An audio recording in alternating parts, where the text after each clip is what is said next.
महाराज चराचर जगत के त्रास से भरे हुए प्राणियों का तत्क्षण त्रास मिट जाता है। 3 प्रकार के तापों को नाम मात्र से जो नष्ट कर देते हैं, ऐसे से कृष्ण को हम आप सब नमस्कार करते हैं।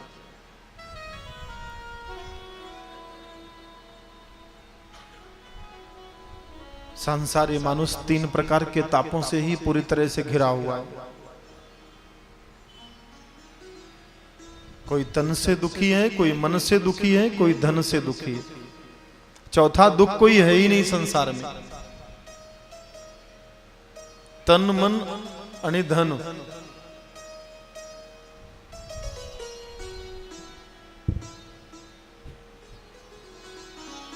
लेकिन तीनों प्रकार के तापों को नष्ट करने का सामर्थ्य जिन कृष्ण नाम में है, हम उन कृष्ण को नमस्कार करते हैं।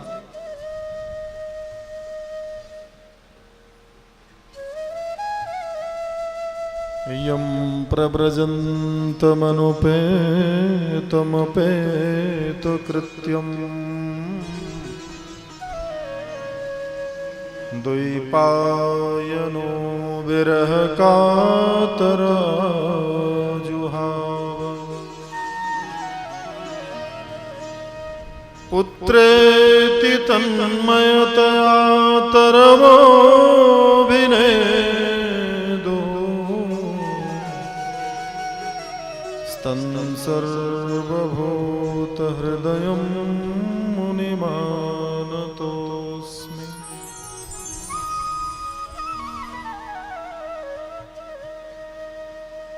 ऐसे सर्वभूत हृदय श्री शुकाचार्य जी महाराज को नमस्कार करते हैं, जिन्होंने मातृगर्भ से जन्मते ही महाराज संपूर्ण कुटुंब का त्याग करके कमंडलू हाथ में लेकर वन की ओर चले गए साधना करने।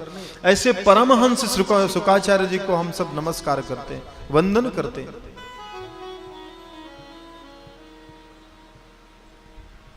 एकदा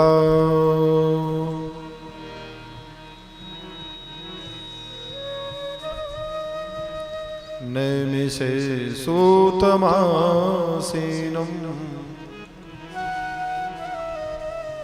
अभिवाद्य महामतिम् कथामृतरसास्वाद कुशलः सौनको ब्रवीत्।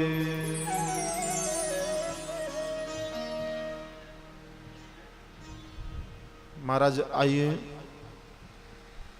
सब चलें उस परम तीर्थ के तट पर, परम पावन गंगा के तट पर, जिस तीर्थ का नाम है नैमिषारण्य तीर्थ। महाराज धाम और तीर्थ में बड़ा अंतर होता है।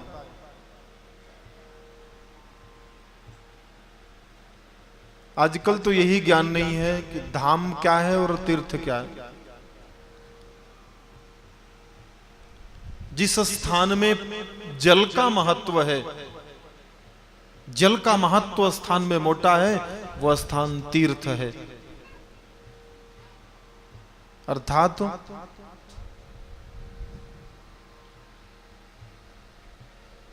पानी का महत्व है जहां, वहां तीर्थ है। हरिद्वार तीर्थ है, काशी तीर्थ है, प्रयाग तीर्थ है, बद्रीनाथ धाम है, अयोध्या धाम है, वृंदावन धाम है।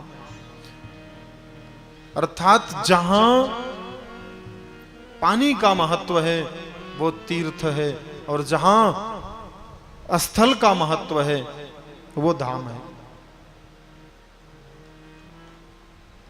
सब साथ में नैमिषारण्य तीर्थ चलें। नैमिषारण्य तीर्थ में महाराज विराजमान एकत्रित एक विशाल काय सभा में 88,000 ऋषिगण विराजमान है। मोटे मोटे 88,000 संत एकत्रित बसले आए महाराज सांसारिक मनुष्य की चिंता को लेकर सभा में।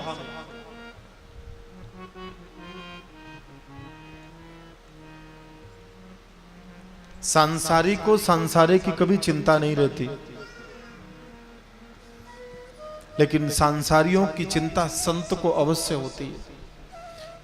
वो चाहे पाखंडी ही संत क्यों ना हो, उसे चिंता होती ही होती है।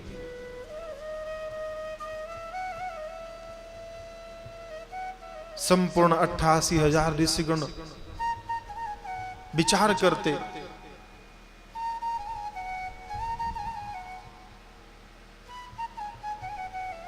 क्लेश त्रास से संतप्त मानुष कैसे भगवान की कृपा को प्राप्त करे।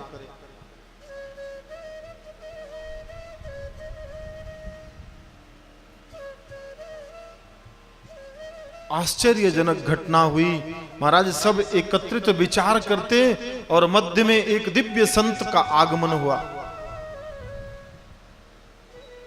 और जैसे ही संत का आगमन हुआ महाराज सारे ऋषि खड़े होकर के संत को प्रणाम करते हैं। अज्ञानध्वांत विध्वंस कोटि सूर्य समप्रभ कथामृत रसास्वाद कुशलः सौनको ब्रवीत्।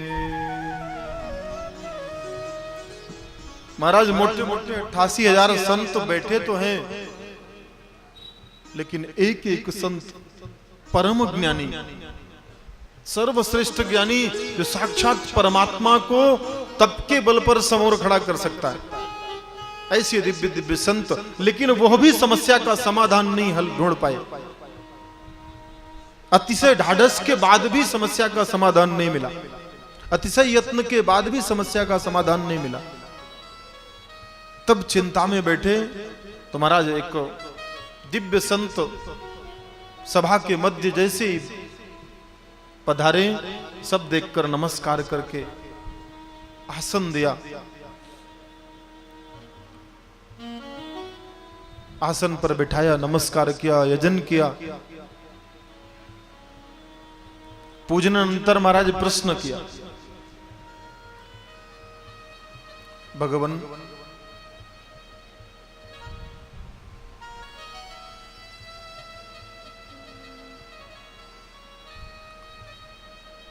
आप सब दुख और चिंता में बैठे हैं सांसारियों की, और महाराज आपके आगमन से चिंता दूर होने का हमें मार्ग नजर आया, मार्ग दिखने लगा। और जैसे मार्ग दिशा महाराज आपसे ही प्रश्न कर सकते।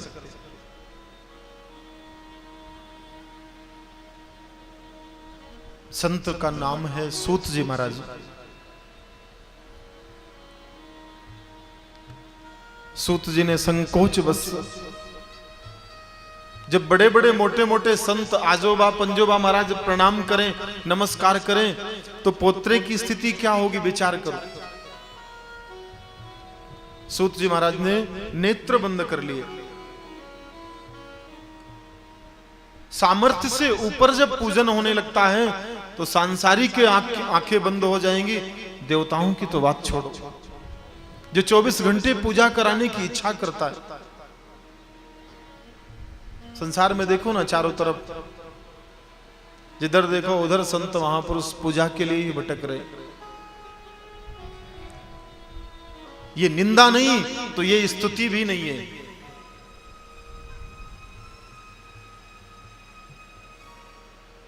स्वयं की पूजा का मार्ग बतावे, देव पूजा छोड़कर वो सद्गुरु नहीं हो सकते और वो कोई श्रेष्ठ संत भी नहीं हो सकते।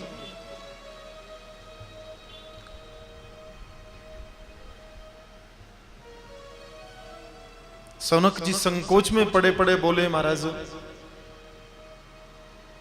इस जगत में इतने मोटे मोटे संत महंत विराजमान हैं और इस सभा में मोटे मोटे संत विराजमान है महाराज, एक छोटा सा एक अज्ञानी संत आपको क्या बता सकता है?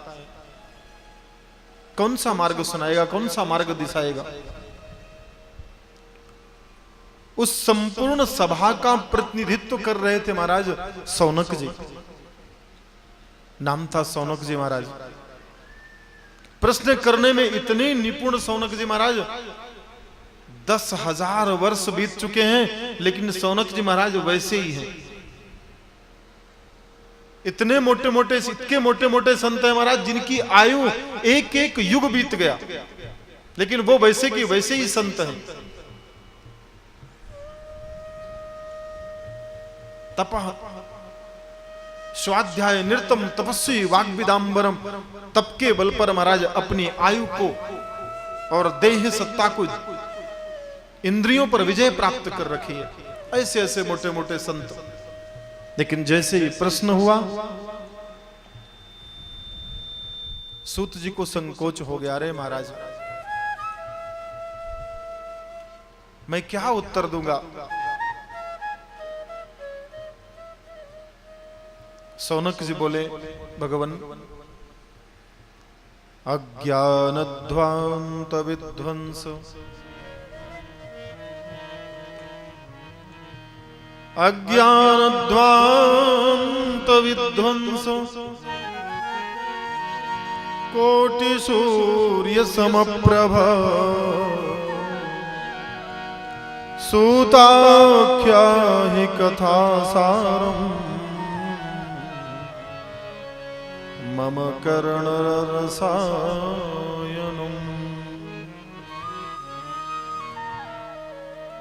भक्ति ज्ञान विरागाप्तो विवेको वर्धते महा, माया मोह निरासश्च वैष्णवैः क्रियते कथम। महाराज आपसे प्रश्न इसलिए किया क्योंकि आपके पास सद्गुरुदेव भगवान की बड़ी कृपा है। सूत जी बोले, मेरे ऊपर कृपा है? बोले महाराज आपके पास वो अलौकिक मणि है। महाराज एक बात विशेष ध्यान से सुने,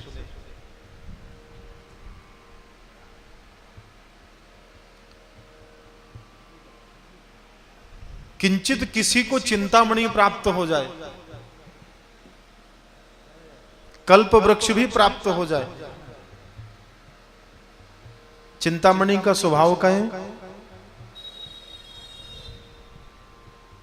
किसी प्रकार की चिंता हो महाराज, बस चिंतामणि के स्पर्श मात्र से, दर्शन मात्र से चिंता मुक्त हो जाता है जीव।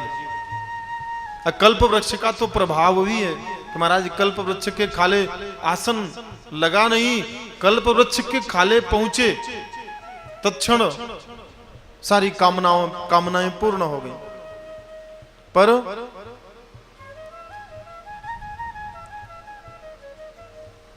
चिंतामणिर्लोक सुखम, सुरुद्रुः स्वर्ग संपदम, प्रयच्छति गुरु प्रीतो, वैकुंठम योगी दुर्लभम। महाराज किसी को चिंतामणि मिल जाए, किसी को कल्प वृक्ष की छाया भी मिल जाए, लेकिन दोनों में वो सामर्थ्य नहीं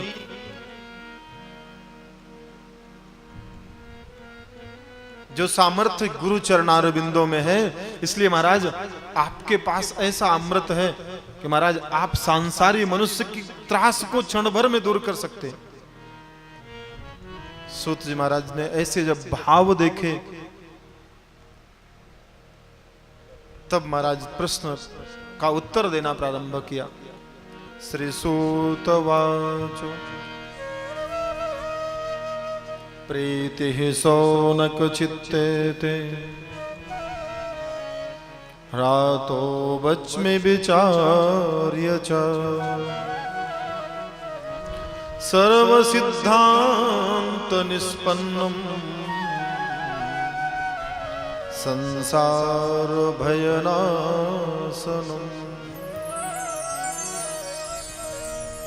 देखो ऋषियों, उस गुह्य रहस्य को तो मैं अवश्य प्रकट करूंगा।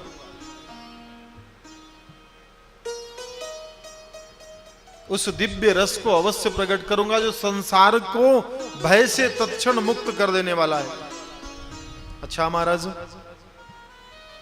और उसी परम ग्रंथ का वाचन करूंगा जिस ग्रंथ को मृत्यु के भय से वशीभूत, मृत्यु के भय से ग्रस्त राजा परीक्षित गंगा के तट पर जब बैठे तो जिस ग्रंथ को शुकाचार्य जी ने राजा परीक्षित के मुक्ति के लिए सुनाया, उसी ग्रंथ का वाचन करूंगा। जैसे ऐसा कहा तो सौनक जी ने तुरंत प्रश्न किया, महाराज विस्तार से बताइए।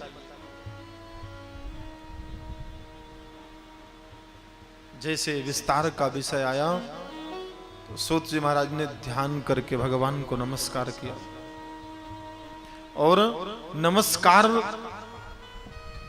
पर्यंत पूर्ण वृत्तांत कथा का प्रारंभ किया।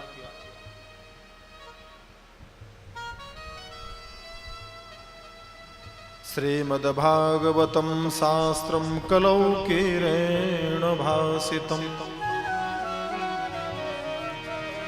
एतस्माद् परम किंचित मनः शुद्धेन विद्यते। ऋषियों, संतों, मन की शुद्धि का सर्वोत्तम उपाय हरि कीर्तन है और वाणी वर्ग आधिकारिक व्यवस्था से गाया जाए। क्योंकि जिस समय राजा परीक्षित उस परम ग्रंथ को गान करने के लिए बैठे, श्रवण करने के लिए बैठे और शुकाचार्य गान करने के लिए बैठे, उसी समय सुधा कुंभम गृहीत्वैव देवास्तत्र समागमन। देवता लोग अमृत कलश लेकर पधारे और जैसे ही देवताओं ने अमृत कलश लेकर आकर के शुकाचार्य जी के समोर अमृत कलश रख दिया, शुकाचार्य जी को नमस्कार किया और बोले, महाराज अमृत राजा परीक्षित को पिला दो और इस कथामृत को हमें पिला दो।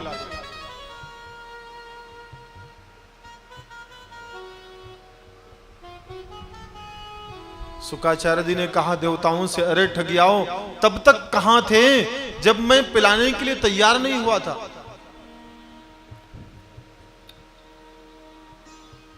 विचार करिए, भयंकर देवासुर संग्राम में, युद्ध में असुरों को पराजित करके प्राप्त किया हुआ अमृत,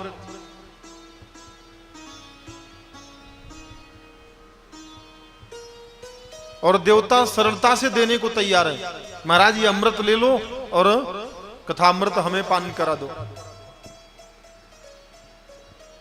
शुकाचार्य बोले, अरे ठगी आओ, मैं जानता हूं इतना कष्ट से प्राप्त किया हुआ ये दिव्य अमृत। विचार करिए, कोई कांच का टुकड़ा, कांच के टुकड़े की चमक से मणि की समानता करे तो हो सकती है, पर देवताओं के मन में विचार ऐसा है कि हमारा जो यह अमृत है ये मणि है।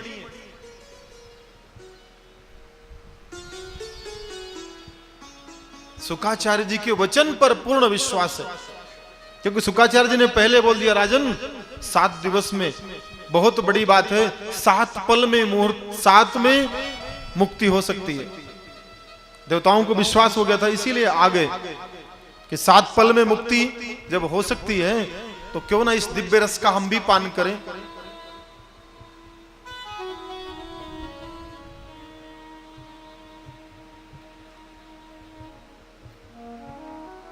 महाराज ऋषियों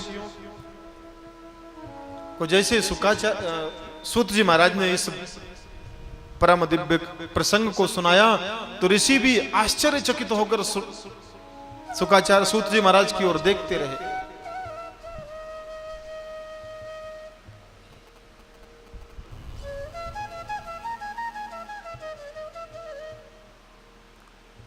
राजा परीक्षित शांत तो बैठे हैं, सूत जी शुकाचार्य जी महाराज की ओर देख रहे हैं।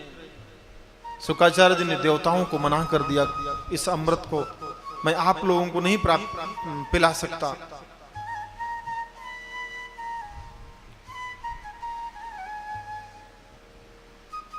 देवताओं ने कहा महाराज क्यों? क्योंकि मैंने पहले ही अपना प्यासा चयन कर लिया है, किसे पिलाना है। देवताओं के मन में बड़ा कष्ट हो गया, बड़ा दुख हुआ देवताओं को। महाराज देवलोक में जाकर के ब्रह्मा जी से शिकायत करी, अरे महाराज हम तो अमृत कलश लेकर गए थे अमृत पिलाने के लिए राजा परीक्षित को, और महाराज राजा परीक्षित को अमृत पिलाने से मना कर दिया। शुकाचार्य जी ने स्पष्ट कर दिया कि राजा परीक्षित ही यदि चाहें तो आपको पिला सकते हैं, मैंने तो अपना अधिकारी श्रोता चुन लिया है। ब्रह्मा बाबा बोले देवताओं घबराने की बात नहीं है, 7 दिवस थामो, 7 दिवस अनंतर राजा परीक्षित का परिणाम क्या होता है ये देखो।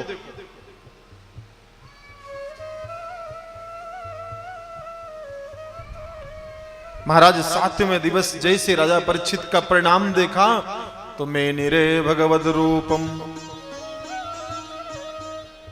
परम भागवतम हिषः। 7वें दिन देखा कि महाराज राजा परीक्षित के लिए दिव्य देवलोक का विमान उपस्थित हुआ। तो पुरा धातापि विस्मितः, महाराज ब्रह्मा बाबा भी आश्चर्यचकित हो गए। अरे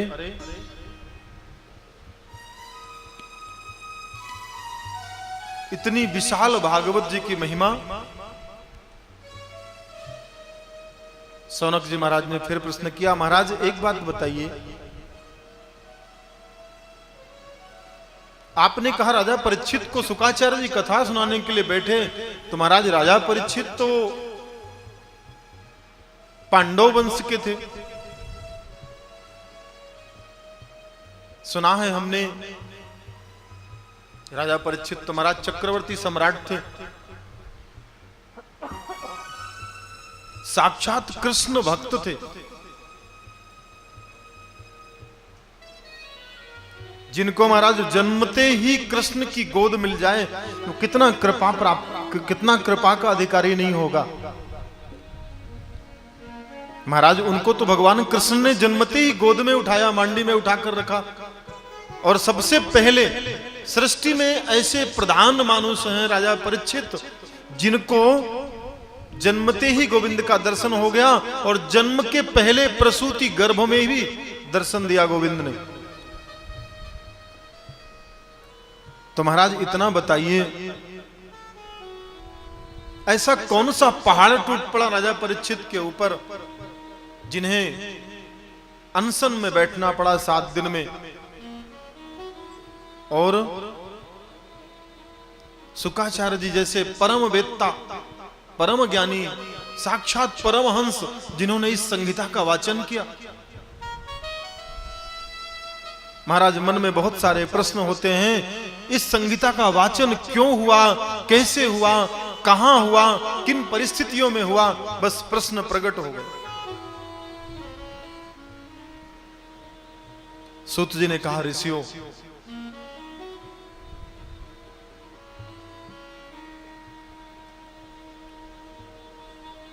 ध्यान देकर सुनो। एकदा हि विशालायां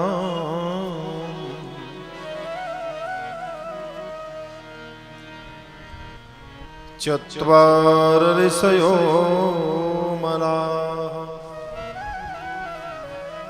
सत्संगार्थं समायाता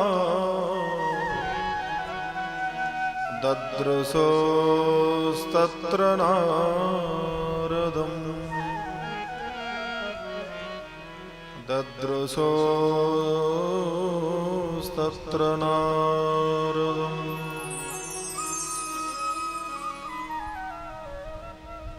सूत जी महाराज बोले, ऋषियों, एक समय बद्री विशाला क्षेत्र बद्रीनाथ धाम में 4 ऋषि शास्त्र प्रमाण तो अवस्था उनकी 7 वर्ष की है, एकदम लहान अवस्था, लेकिन कितने युगों से वो उसी अवस्था में है। साक्षात भगवान नारायण का प्रथम अवतार सनकादिक बहुत बड़ी उम्र के हैं, लेकिन 7 वर्ष की अवस्था में रहते हैं। 3 बंधु श्रोता और 1 बंधु वक्ता, चारों बंधु हैं। नाम सनक, सनंदन, सनातन यानी सनत कुमार, और चारों बंधु कथा मात्रैक जीवना, उनका कथा श्रवण करना ही जीवन है, दूसरा कोई उनके पास कर्म ही नहीं है। क्यों? इंद्रियों पर विजय प्राप्त कर रखी है महाराज। भूख लगती नहीं, पानी की इच्छा होती नहीं, नींद की आवश्यकता ही नहीं है। आहार, व्यवहार, भोजन आदि में इंद्रियों के वशीभूत हो जाता है इंसान। भाई अभी हमें चित्रकूट से चलकर यहां आना था, तो महाराज 2 महीने पहले ट्रेन का टिकट बनाओ, टिकट बना लिया। अब इस देह सत्ता को ढोने के लिए कापड़ की व्यवस्था करो। भाई चांगला मंच, चांगला कापड़, सारा क्या भौतिक व्यवस्था, लाइट में रहना है ना, सारी व्यवस्थाएं करो। अगर कहीं हम सूक्ष्म शरीर में होते तो क्या टिकट की जरूरत पड़ती? विचार करो, सूक्ष्म शरीर में किधर भी कभी भी चल पड़ो, लेकिन स्थूल शरीर में तो महाराज इसको ढोना पड़ेगा। सवेरे से पानी पिलाओ, फिर अरे बहुत सारी क्रियाएं हैं, माया की चर्चा में समय नष्ट नहीं करेंगे। महाराज सनकादिकों का सूक्ष्म शरीर भी है और स्थूल शरीर भी है। क्यों? इंद्रियों पर विजय प्राप्त कर लिए, साक्षात नारायण।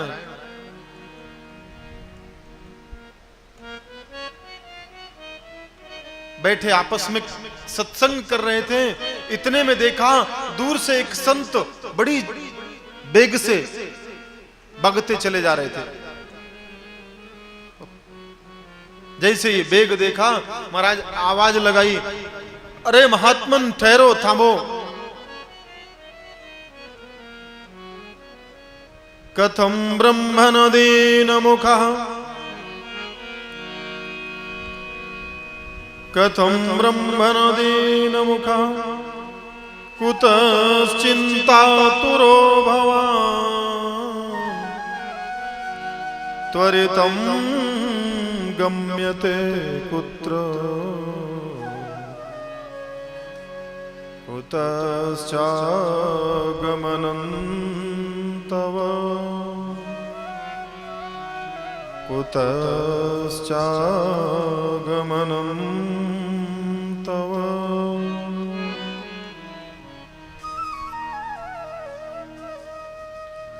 थोड़ा सा इको डालो इसमें।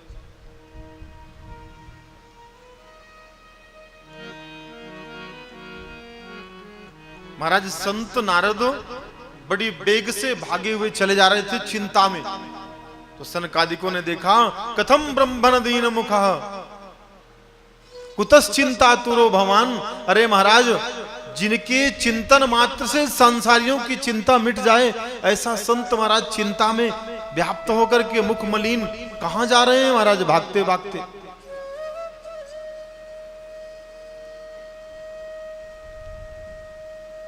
नारद बाबा जैसे ही देखे मुड़कर, तो चारों ऋषियों को देखकर महाराज साष्टांग नमस्कार किया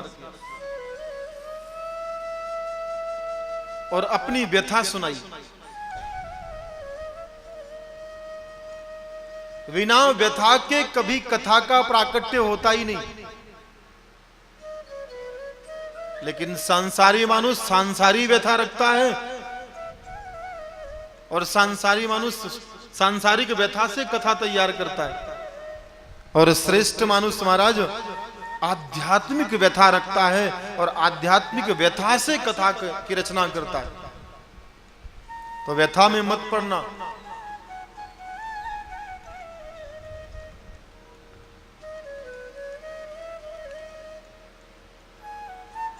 सनकादिकों ने पूछा, महाराज आप जैसा संत दुखी और चिंता में क्यों भटक रहा है? नारद बाबा बोले, महाराज क्या बताऊं,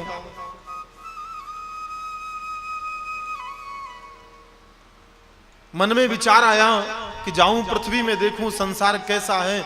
बड़ा व्यवस्थित संसार बनाया है भगवान ने, अपने हरि कीर्तन हरि गान करने का सुअवसर दिया होगा, बढ़िया भगवान का दिव्य सत्संग चलता होगा, दान धर्म यज्ञ तप आदि सब चलते रहते होंगे। जाऊं मृत्युलोक में सांसारियों के यहां देखूं कैसी स्थिति है। अहम तो पृथ्वी या तो महाराज आया ज्ञात्वा सर्वोत्तमामिति। मध्य मार्ग में विचार आया, सत्संगार्थम, सत्संग की इच्छा से मैं चल तो पड़ा हूं, लेकिन सत्संग मिले किधर? नारद बाबा ऐसा मना विचार करते, सत्संग मिले को विचार करते करते मध्य मार्ग में संतों का स्मरण आया कि सत्संग यदि हरि कथा हरि कीर्तन मिले तो संतों के यहां, तो सर्वप्रथम संतों के आश्रम की ओर प्रस्थान किया।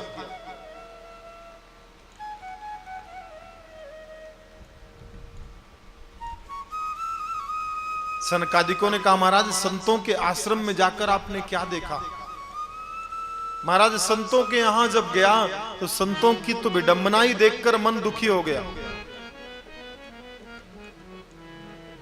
कैसे महाराज? क्या बताऊं महाराज, गया तो देखा पाखंड निरताह संताह, बड़े बड़े मोटे मोटे संत जो संसार को मार्गदर्शन देने वाले सब पाखंडी हो गए। पाखंड जानते हैं ना? पापस्य खंड सब पाखंड, पाप का जो खंड है वही पाखंड है। हमारे तो एक मित्र कहा करते हैं कथा में, महाराज संतों की तो परिभाषाएं बदल गई, संत संत नहीं रह गए, सब महंत हो गए। महाराज जिन आश्रमों में जिनके पास एक लंगोटी और एक दिव्य अचला होना चाहिए, शरीर में एक कापड़ से जीवन बिताना चाहिए, वही ओढ़ने के लिए हो, वही बिस्तर हो और वही तन ढकने के लिए हो, ऐसे संतों के यहां मोटे मोटे आश्रम हैं। परिभाषाएं बदल गई। कैसे? महाराज पूछते हैं मोटा महल किसका? कहेंगे त्यागी जी महाराज का। जहां त्याग होना चाहिए वहां मोटा महल खड़ा है। अब जब मोटा महल होगा तो महाराज विचार करो, महलों में तो फिर संतति की आवश्यकता पड़ती है। तो महाराज संतति की आवश्यकता जब पड़ती है तो स्वाभाविक है कोई ना कोई तो पूछेगा, भैया ये मुलगा मुलगी किनके? तो बताने वाले जब बताएंगे कैसे? ब्रह्मचारी जी महाराज के। समझ में आया? बहुत समझदार हैं, बहुत जल्दी समझ जाते हैं। संतों की परिभाषाएं आज ऐसी ही हैं।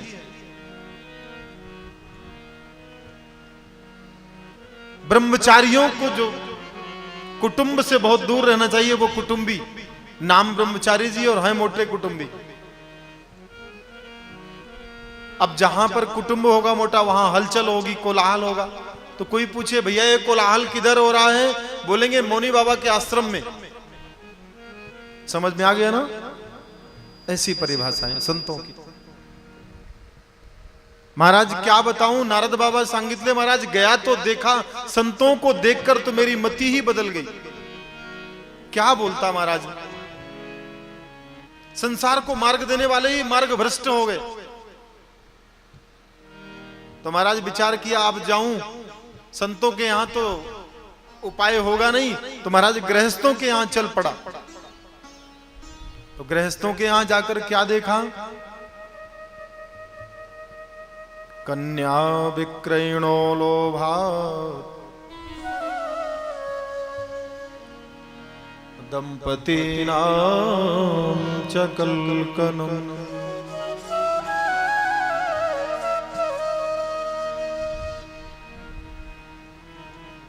महाराज जब गृहस्थों के यहां गया तो वहां देखा कुटुंबी नहीं रहे, महाराज राग द्वेष से भर गए। तरुणी प्रभुतागे है श्याल को बुद्धिदायका। पत्नी का साम्राज्य हो गया और मेहुना सलाहकार हो गया। समझ में आया?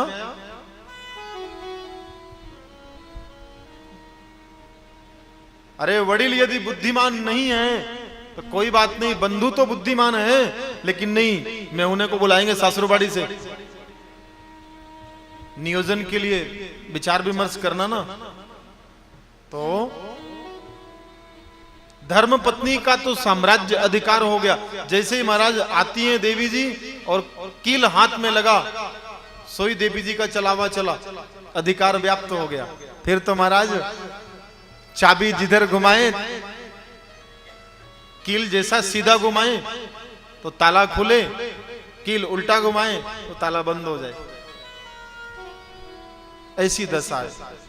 महाराज देख करके गृहस्थियों के यहां बड़ा दुख हुआ। अच्छा महाराज, आप जैसा संत यदि दुखी हो जाए तो विचित्र विडंबना है। नारद बाबा बोले महाराज क्या बताऊं, वहां से मैं चिंता करते करते, मन में विचार करते करते चल पड़ा, लेकिन जैसे ही वृंदावन की परम पावन भूमि में पहुंचा तो धन्यम वृंदावनम तेनो भक्तिम नृत्यति यत्र सा। महाराज जैसे वृंदावन की परम पावन भूमि में पहुंचा तो यमुना नदी के परम पावन तट पर देखा कि बहुत सारी सुवासिनी स्त्रियां, बहुत सारी जनानियां महाराज घेर कर खड़ी हैं, हाथ में पंखे डुला रही हैं। मैंने सोचा कोई जरूर बीच में महाराज बैठे होंगे, तो महाराज मैं चल पड़ा। मन नहीं माना तो सावकाश सावकाश मैं उनके महाराज सब जैसे निकट पहुंचा, उधर देखा तो बीच में भी स्त्री। महाराज मन घबरा गया, विचार आया मन में कि देखो तो स्त्रियों के बीच में जाऊं और कहीं स्त्रियां बोल दें ए बाबा तेरा इधर क्या काम, चल, तो और अपमान हो जाए, नाक कट जाए, इससे अच्छा है स्त्रियों के बीच में जाना ही ठीक नहीं। तो महाराज मैं दबे पाए पहुंचा तो, लेकिन विचार आया मन में, नहीं, तो मैं वापस आ गया। जैसे ही वापस आने लगा वैसे ही महाराज एक देवी ने आवाज लगाई, भो भो साधो क्षणम तिष्ठ, भो भो साधो क्षणम तिष्ठ, मच्चिंतामपि नाशय,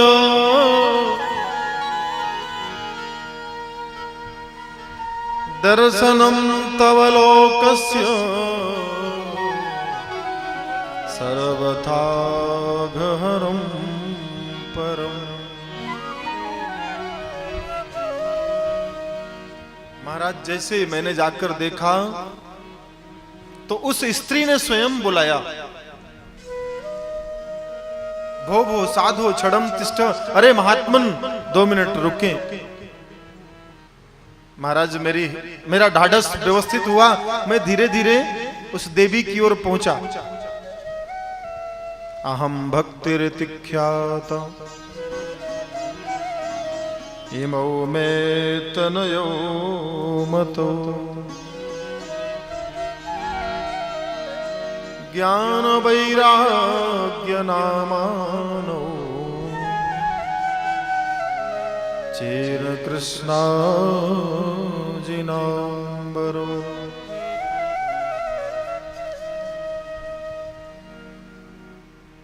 महाराज जैसे मैं उस देवी की ओर निहारा, देवी ने कहा महाराज मेरा नाम भक्ति है, अहम भक्ति ऋतिक ख्याता इमौ में तनयो मतौ, ये मेरे दोनों पुत्र हैं, नाम है ज्ञान और वैराग्य। नारद बाबा आश्चर्यचकित हो गए, अरे देवी ऐसा कैसे? महाराज आई है 20 वर्ष की और पुत्र 60 वर्ष के, अजार अवस्था में लेटे हुए, जीर्ण अवस्था में। नारद बाबा हाथ जोड़कर बोले महारानी इतना बताइए ऐसी दुर्दशा कैसे हो गई? ये आपके पुत्र हैं, ज्ञान वैराग्य। भक्ति महारानी ने कहा भगवान कहा बताऊं, उत्पन्ना द्रविणे साहम वृद्धिम कर्णाटके गता, क्वचित् महाराष्ट्रे गुर्जरे जीर्णता गता।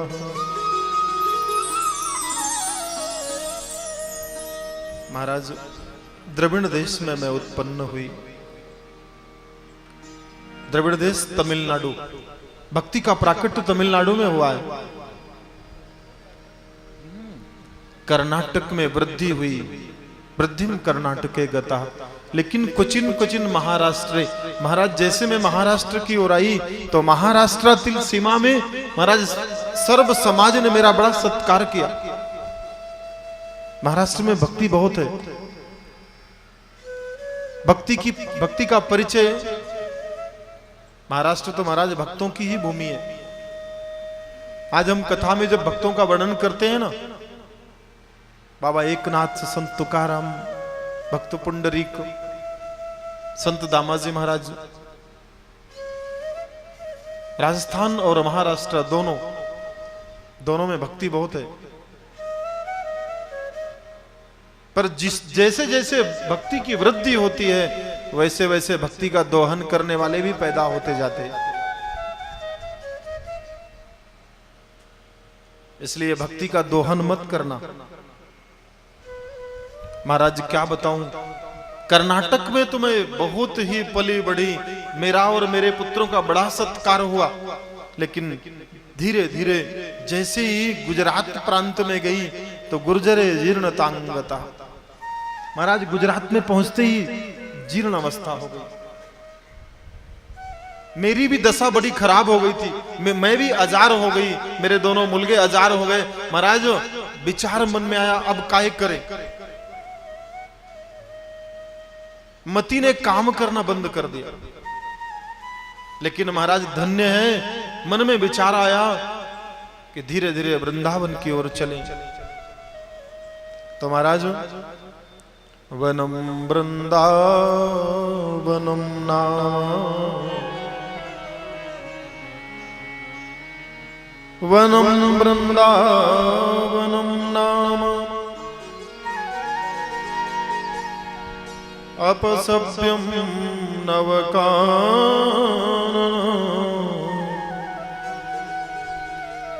गोप गोपी समावर्तुम, राम माधवयो। महाराज धन्य है वो वृंदावन की परम पावन भूमि, जहां हमारे चरण पड़ते ही महाराज इस रेणु का जैसे ही चरण रज का स्पर्श हुआ संपूर्ण शरीर से, तो महाराज मैं तो तरुणावस्था में आ गई, लेकिन मेरे दोनों पुत्र ज्ञान और वैराग्य अजार अवस्था में ही रहे।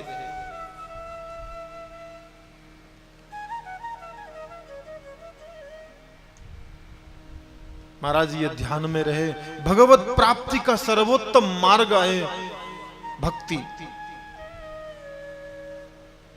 और भक्ति जैसे जैसे पुष्ट होती है वैसे वैसे ज्ञान की वृद्धि होती है। और जैसे भक्ति और ज्ञान से मानुष पूर्ण हुआ, तुम्हारा अविलंब वैराग्य हो जाता है। वैराग्य सहज क्रिया है, ये लाना नहीं पड़ता। कोई विचार करे मन में,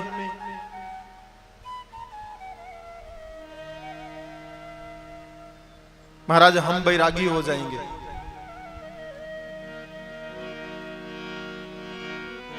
विचार करिए मन में, वैरागी हो सकते हैं क्या? कह देना अलग बात है, लेकिन वैरागी होंगे नहीं, क्योंकि वैराग्य तो जगता ही नहीं। सहज वैराग्य तभी जगता है जब भक्ति और ज्ञान दोनों पूर्ण हो जाए, तभी सहज वैराग्य जगता है।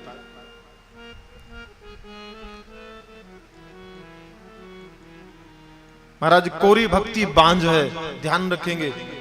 आजकल तो बहुत सारे लोग बोल देते हैं महाराज जी बड़ी भक्ति करते हैं, कोरी भक्ति बांझ है। समझ में आया? जिस तरह से दाम्पत्य जीवन से पूर्ण एक पतिव्रता स्त्री के यदि पुत्र नहीं है तो क्या कहते हैं उसे, ठीक उसी प्रकार भक्ति यदि ज्ञान और वैराग्य से पूर्ण नहीं है तो भक्ति बांझ है। वो भक्ति आपको कभी फल नहीं दे सकती है, ध्यान में रखना। यदि भक्ति पूर्ण, केवल भक्ति से मार्ग प्रशस्त हो जाता, भगवत प्राप्ति हो जाती, तो भक्ति नारद बाबा के सामने हाथ जोड़कर रोती नहीं कि महाराज ज्ञान और वैराग्य को पुष्ट करो। इससे मोटा और प्रमाण क्या देंगे? सभी बोलेंगे महाराज भक्ति में बड़ी भक्ति करते हैं। भक्ति भी हो, जैसे दिव्य खीर बनाओ महाराज, बढ़िया सा बासमती चावल लेकर आओ, दिव्य गाय के दूध की व्यवस्था करो,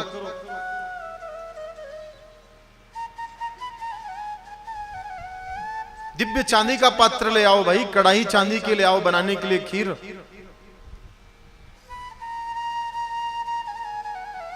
दिव्य साखर ले आओ बढ़िया,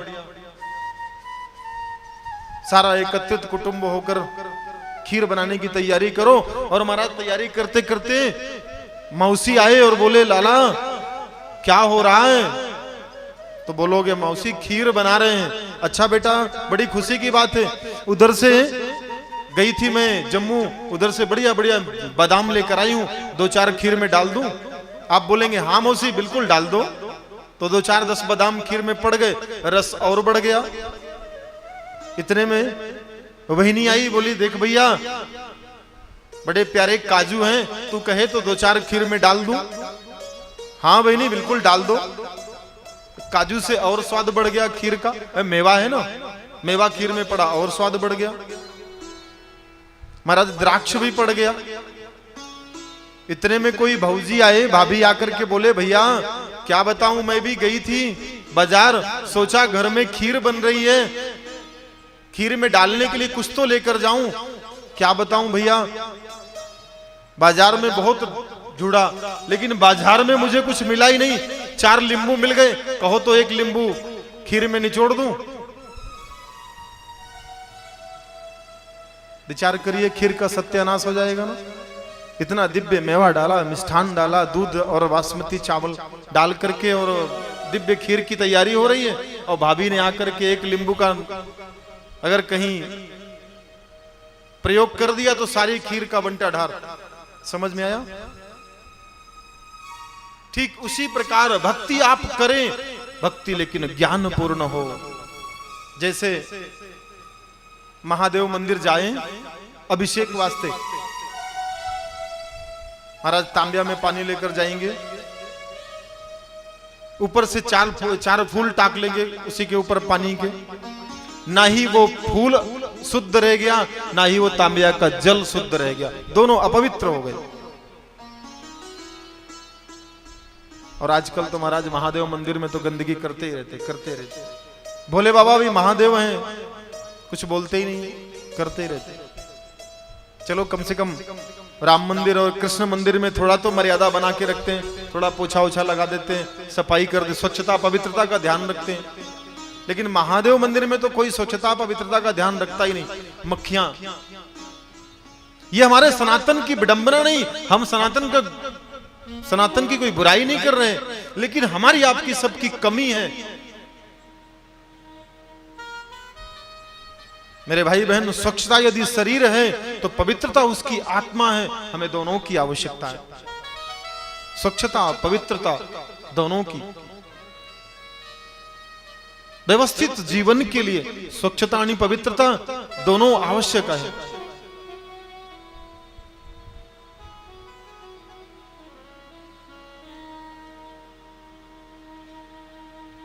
नारद बाबा सनकादिकांत सांगितले महाराज, काय बताएं, जब भक्ति महारानी ने अपनी विडंबना, अपने दुख का गान किया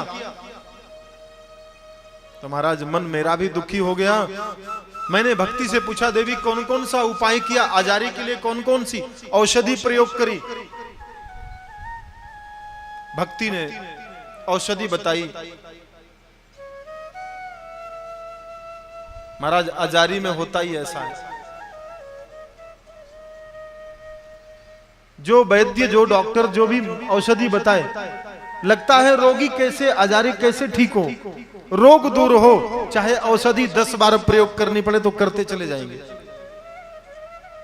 रोगी की विडंबना ही ऐसी होती है। लेकिन थोड़ा बुद्धि और विवेक का भी प्रयोग करना चाहिए। नारद बाबा भक्ति से पूछते, देवी बताओ कौन कौन सी औषधि प्रयोग करी? भक्ति महारानी ने कहा, भगवान क्या बताऊं,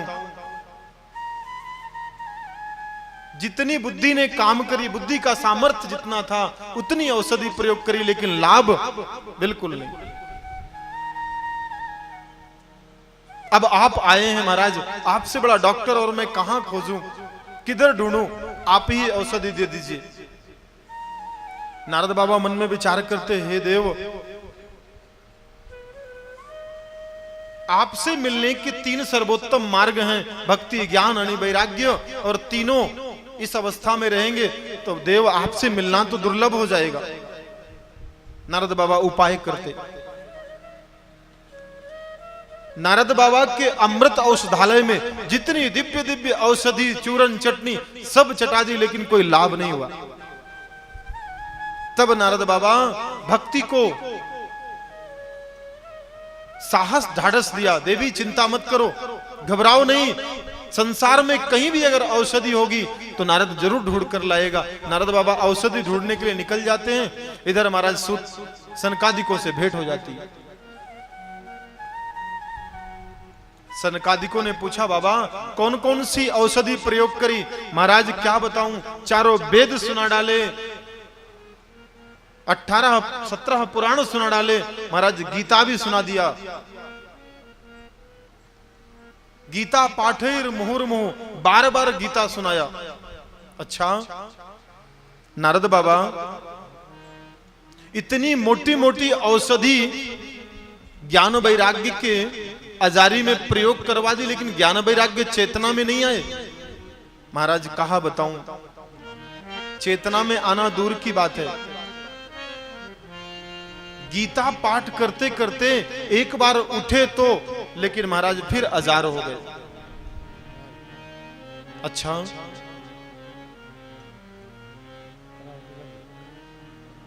क्या बताऊं महाराज, संसार के सारे बड़े बड़े मोटे मोटे वैद्य सबके दरवाजे में होकर आया औषधि की तलाश करते करते, लेकिन महाराज कोई वैद्य, भागवत जी में तो यहां तक लिया है कि जैसे ही नारद बाबा ढूंढने के लिए गए तो बहुत सारे वैद्य, बहुत सारे अपना आश्रम औषधालय छोड़कर ही भाग गए।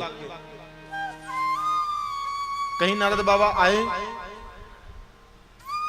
किंचित यस्यांग मुकी भूत्वा किंचित पलायनम तथा, कुछ तो महाराज मौन हो गए।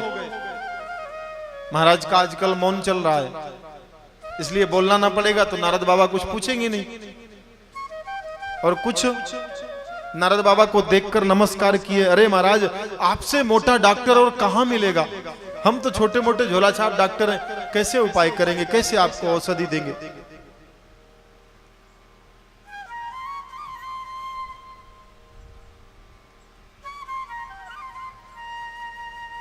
अद्भुत दृष्टांत दिया है महाराज। सनकादिकों ने कहा, आपने भक्ति महारानी को क्या सत्तावना दी है? महाराज मैंने तो भक्ति को इतना ही ढाढ़स दिया कि देवी चिंता मत करो, श्री कृष्ण चरणाम भज स्मर दुखम गमिष्यति। अरे देवी, भगवान श्री कृष्ण आज भी धाम में विराजमान है, वो धाम छोड़कर गए नहीं।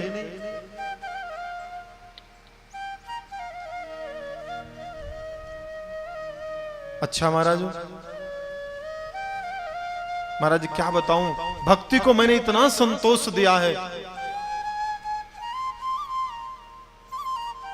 तो कोई बात नहीं है भगवान, आप जाकर के भक्ति महारानी को बताओ और एक बार श्रीमद् भागवत का वाचन करो, ज्ञान वैराग्य अवश्य चेतन हो जाएंगे। नारद बाबा बोले, महाराज आपसे उत्तम श्रेष्ठ डॉक्टर, आपसे उत्तम वाचन करने वाला वाचक और मैं किधर ढूंढूं, आप ही सुनाइए। ठीक है महाराज।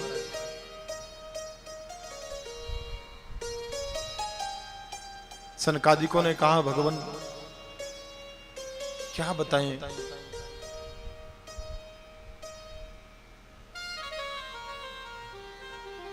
नारद बाबा के मन में फिर भी संदेह था। ये संशय जब तक जीव का मिटेगा नहीं, तब तक महाराज समोर परमात्मा भी खड़े हैं, फिर भी परिचय नहीं होगा। क्यों? मनुष्य का संशय उसे बांध करके रखता है, मुक्त नहीं होने देता।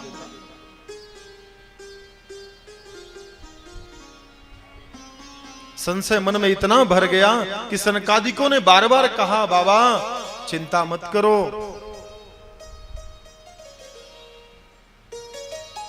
आज भी हमारे गोविंद संसारियों के दुख दूर करने के लिए, ज्ञान वैराग्य के दुखों को निवृत्त करने के लिए अवश्य गोविंद खड़े होते हैं।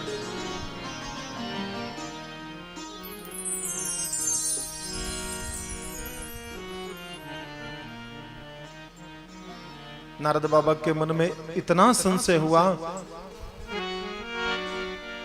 कि अंत में सनकादिकों को महाराज भगवान के उस दिव्य भक्ति रस का गान करना पड़ा।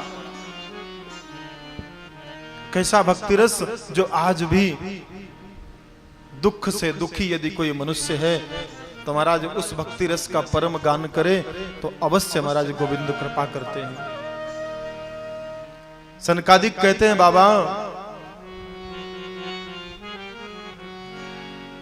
वो नंद लाला, वो ब्रज का कन्हैया आज भी कृपा करने के लिए संसार में अवश्य पधारते हैं।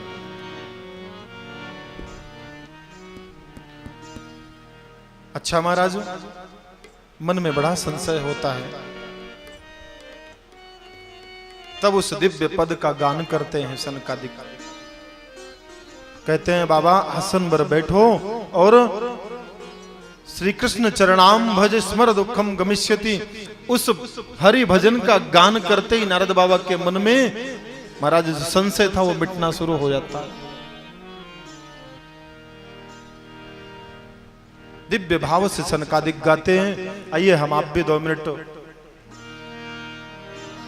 भक्ति और ज्ञान वैराग्य के पुष्ट होने के लिए गोविंद के उस परम कृपा का गीत गाएं। ब्रज के